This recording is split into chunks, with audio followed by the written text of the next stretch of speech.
we set out to establish the magnitude of sand harvesting in Makueni County. These activities are executed illegally, given that the county government banned sand harvesting trade in 2013. The move, however, left Area Governor Kasikeu on a collision path with powerful cartels behind the illegal trade in sand. So powerful were the cartels that the governor at some point claimed his life was in danger. The scooping is usually done at night. The most affected areas in Kasikeu location are Enguli, Muua and Mangala. We were warned that danger lurks for strangers driving vehicles bearing blue or green number plates. We set off for Mangala anyway. A while back, Mangala was the epicenter of a deadly confrontation between villagers opposed to sand harvesting and a group of young men hired by cartels. A number of villagers lost their lives with an equal number left nursing injuries. Sasa hata kuna watu waongeleshani, walipigana, wengine wakauana, wamekeana kisasi. Naona sasa. Hata kuna mama mwingine nyakati zile alishikwa na hao vijana. Hata ukianza kusema mambo ya shangalao anaanza kulia tu.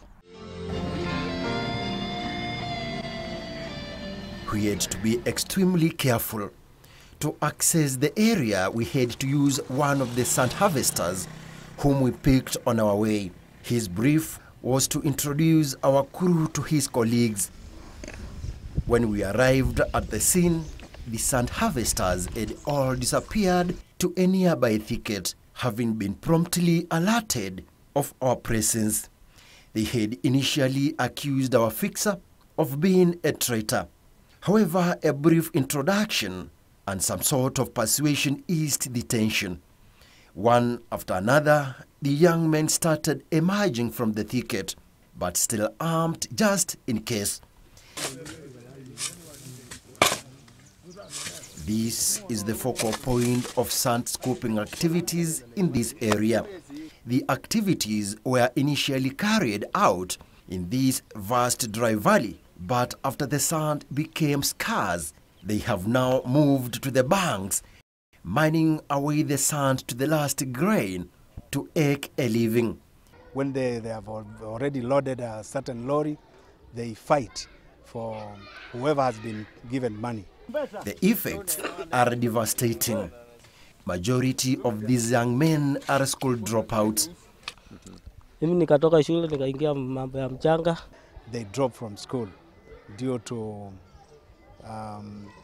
sand harvesting. They tend to see free money given. This Mugumo tree, which has been here for years, is on the verge of failing.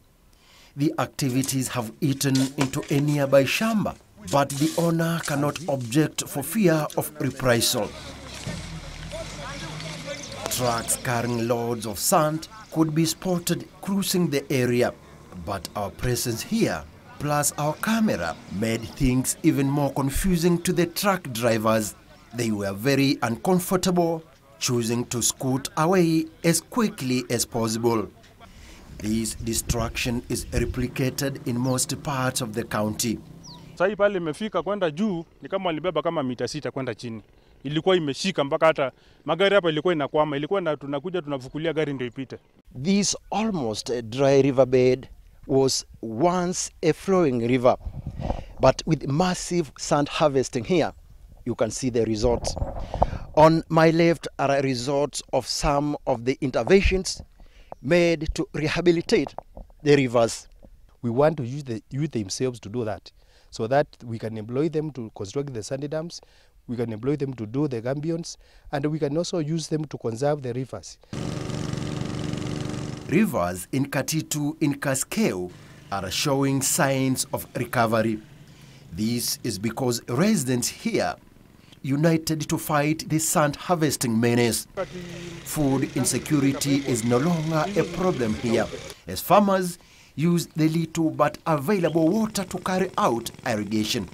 But as Nobel laureate the late Professor Wangari Maathai once said, Mother Nature is very generous but equally unforgiving.